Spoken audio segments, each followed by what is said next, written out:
Assalamualaikum warahmatullahi wabarakatuh. Semangat pagi teman-teman semua. Selamat datang di video pembelajaran praktik komputer akuntansi. Kita belajar bareng yuk. Di video kali ini kita akan belajar bagaimana cara membuat file data perusahaan yang baru dengan menggunakan program Mayop Accounting. Untuk membuat file data perusahaan baru, pastikan dulu kalian sudah menginstal program Mayop Accounting pada komputer ataupun laptop kalian. Kemudian kita buka program Mayop Accounting tersebut. Caranya kita klik ganda pada icon Mayop Accounting yang ada di tampilan desktop.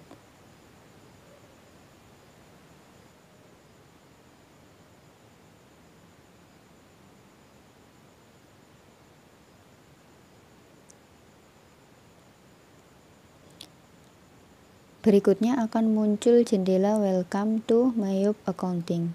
Di sini ada 5 menu yang ditampilkan. Yang pertama adalah menu Open. Menu ini digunakan untuk membuka file data perusahaan yang telah kita buat sebelumnya. Kemudian ada menu Create. Menu ini digunakan untuk membuat file data perusahaan yang baru. Kemudian ada menu Explore. Menu ini digunakan jika kita ingin melihat contoh-contoh file data perusahaan yang telah disediakan oleh program Mayop. Kemudian ada menu What's New. Menu ini digunakan jika kita ingin melihat apa sih fitur-fitur terbaru dari program Mayop Accounting versi yang sedang kita gunakan saat ini. Kemudian yang kelima ada menu Exit. Menu ini kita gunakan untuk keluar dari program Mayop Accounting. Nah, karena di sini kita ingin membuat file data perusahaan baru, maka kita klik menu Create. Kemudian akan muncul jendela New Company File Assistant. Nah, untuk pembuatan file data perusahaan baru ini ada beberapa tahapan yang nantinya perlu kita lakukan. Yang pertama ada tahap introduction atau perkenalan. Yang kedua ada tahap company information, yaitu pengisian data informasi perusahaan. Berikutnya ada tahap accounting information, yaitu pengisian data informasi akuntansi. Berikutnya ada tahap account list, yaitu penentuan penyusunan daftar akun. Berikutnya ada tahap company file, yaitu penentuan lokasi penyimpanan file, dan terakhir ada tahap conclusion. Nah, yang pertama ini merupakan tahap introduction. Introduction ini semacam pengenalan aja ya. Jadi kita langsung aja klik next.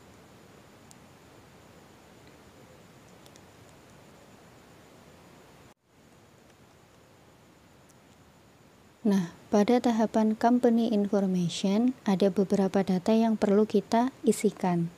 Yang pertama ada serial number. Kolom ini kita isi dengan data serial number yang bisa kita peroleh jika kita membeli program Mayop Accounting melalui situs resminya. Nah, karena di pembelajaran kita menggunakan program Mayop Accounting versi trial atau versi percobaan, maka kolom serial number ini bisa kita abaikan atau kita kosongkan. Berikutnya di bagian bawah ada data informasi perusahaan. Yang pertama company name atau nama perusahaan. Berarti di sini kita diminta untuk mengisikan nama perusahaan dan data ini wajib kita isi. Bisa kalian lihat ada tanda bintangnya yang berarti bahwa kolom ini atau data ini harus kita isi. Di sini kita akan menggunakan data perusahaan untuk UD Rasela Media Mandiri. Berarti nama perusahaannya adalah UD Rasela Media Mandiri. Kita isikan.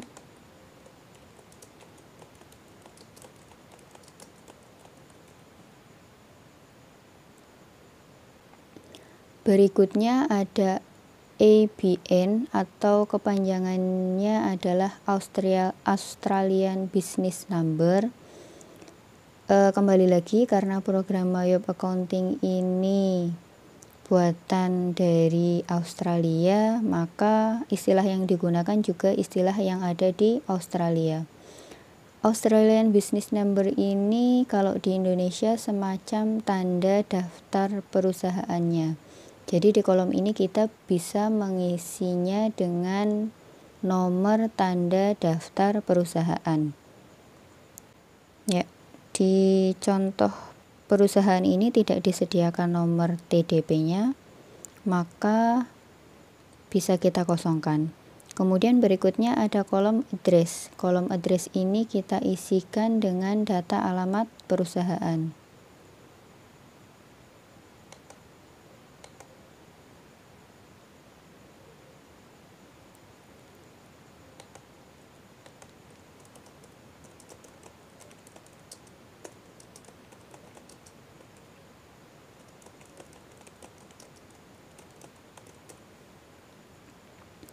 Selanjutnya ada kolom phone number. Di sini kita isikan data nomor telepon perusahaan.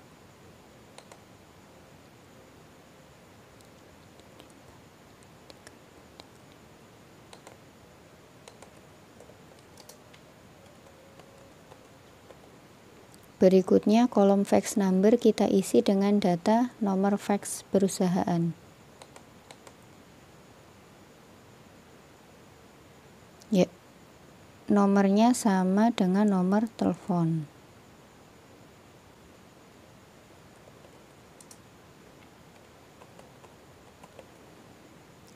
Kolom terakhir ada email address, kita isikan dengan data alamat email perusahaan.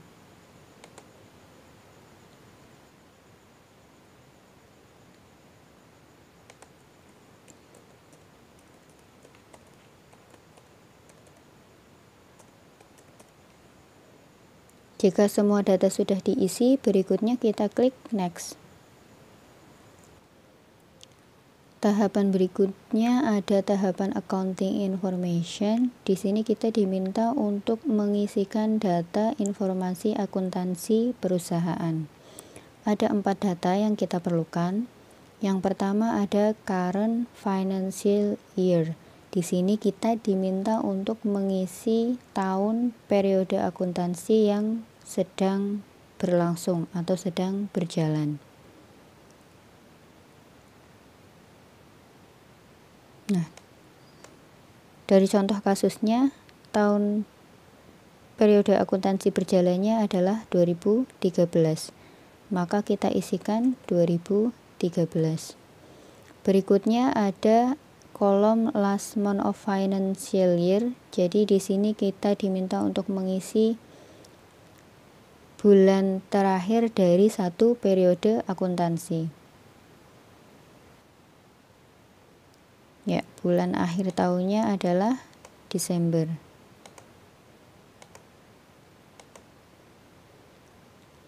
Berikutnya ada kolom conversion month atau bulan konversi. Yang dimaksud dengan bulan konversi adalah bulan di mana perusahaan itu mulai melakukan konversi dari yang awalnya menggunakan pembukuan akuntansi secara manual, kemudian mulai untuk menggunakan pembukuan dengan memanfaatkan aplikasi komputer akuntansi. Jadi misal dimulai bulan Juli tahun 2021, perusahaan akan menggunakan suatu aplikasi komputer akuntansi.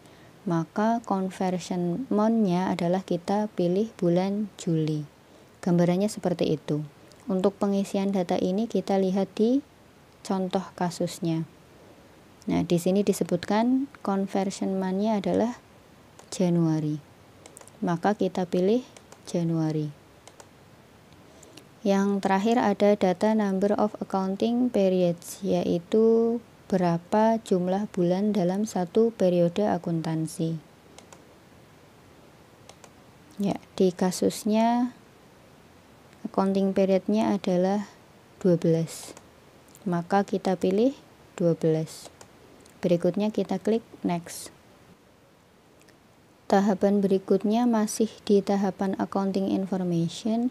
Di sini akan muncul jendela konfirmasi untuk menanyakan kembali atau mengkonfirmasi apakah data informasi akuntansi yang telah kalian entrykan sebelumnya sudah benar atau belum.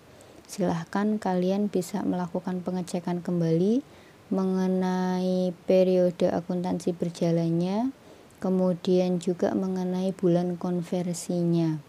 Data ini harus diisi dengan benar, jadi harap untuk benar-benar diteliti kembali. Jika ada kekeliruan, kalian bisa klik tombol back untuk memperbaikinya. Kemudian ketika data ini sudah kalian pastikan benar, maka berikutnya tinggal kita klik next. Nah, tahapan berikutnya adalah tahapan account list. Di sini kita diminta untuk memilih salah satu dari 3 opsi penyusunan daftar akun yang disediakan oleh program Mayop Accounting. Opsi pertama adalah jika kita ingin menggunakan daftar akun yang sudah disediakan oleh program Mayop Accounting. Kita bisa lihat kata kuncinya di sini. One of the list provided by Mayop Accounting. Provided, disediakan. Opsi kedua, kita pilih jika kita ingin mengimpor daftar akun yang sudah kita punya. Kata kuncinya ada to import ya. Jadi kita pilih opsi kedua ini jika kita sudah punya file daftar akun perusahaan, kemudian kita tinggal ngimpor aja ke program Mayop Accounting. Nah, opsi ketiga ada I would like to build my own account list. Jadi build, membangun atau membuat sendiri. Opsi ketiga ini kita pilih jika kita ingin menyusun sendiri daftar akunnya nanti ketika kita sudah mulai menggunakan program Mayop Accounting. Nah, di kasus UD Rasela Mandiri, daftar akunnya adalah kita mengimpor. Jadi kita pilih opsi kedua. Berikutnya kita klik next. Di tahapan company file, di sini kita diminta untuk menentukan lokasi penyimpanan file data perusahaan yang sedang kita buat. Secara otomatis, program Mayop Accounting ini akan menyimpan file yang sedang kita buat ini di lokasi penyimpanan yang sama dengan lokasi di mana aplikasi atau program Mayop Accounting itu sendiri disimpan di komputer kita. Nah, umumnya suatu program komputer itu akan tersimpan di local disk C. Oleh sebab itu, secara otomatis file yang sedang kita buat ini akan tersimpan di local disk C di folder Mayop dengan nama filenya UD Rasela Media Mandiri sesuai dengan nama perusahaannya. Nah, jika kita ingin merubah lokasi penyimpanan ini, kita tinggal klik tombol change sehingga kita diarahkan pada jendela penentuan lokasi penyimpanan. Untuk lokasi penyimpanan ini kita lihat di kasusnya, file disimpan di dokumen, folder dokumen atau folder my document dengan file name-nya adalah ud-rmm. Maka kita cari folder dokumen, kemudian file name-nya kita ganti ud-rmm. Berikutnya kita klik save. Nah, bisa kalian perhatikan di sini lokasi penyimpanannya sudah berubah ya. ada di local disk C, kemudian folder documents dengan nama udr/mm. Berikutnya kita klik next.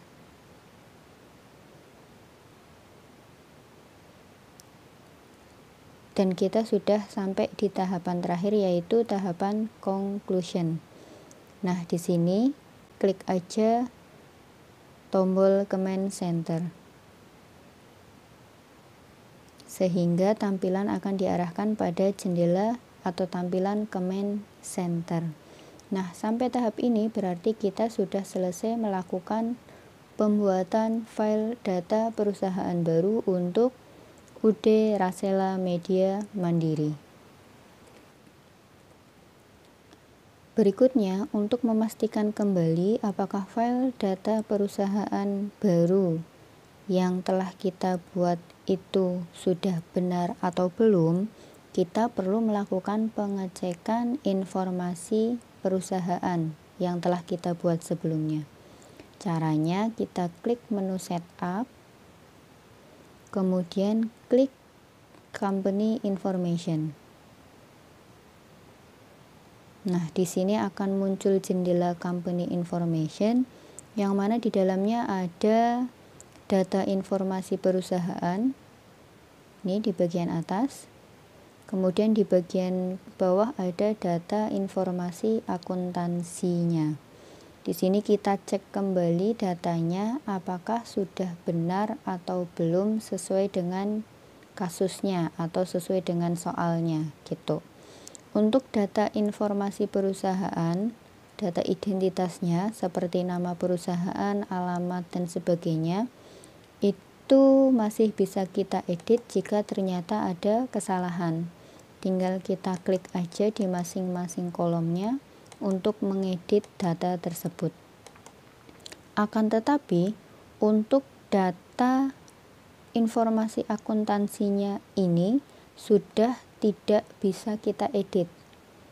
Artinya setiap data ini tidak bisa kita klik ya untuk mengeditnya. Nah, ini berarti kalian harus memastikan bahwa data informasi akuntansi ini sudah benar.